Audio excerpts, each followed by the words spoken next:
In this video, we'll do a walkthrough of how to work with wires within a node graph.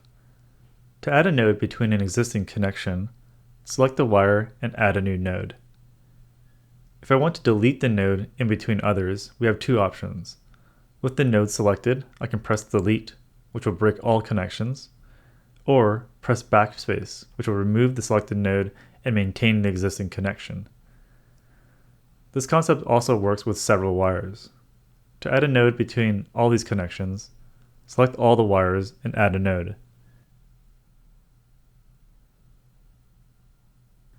To remove, just select the node we want removed, and we can either press delete, which will remove the node and all its connections, or backspace to retain existing connections. To connect nodes, simply click and drag from one output to another's input. If you want to connect the node to something off-screen, single-click and middle mouse over to the other input on the graph. To duplicate existing connections, we can control-click on the wire we want and assign it to a new node. To delete wires, we can select a single wire and delete, or a group of wires and press delete. Alternatively, we can right-click on either input or output to disconnect wires.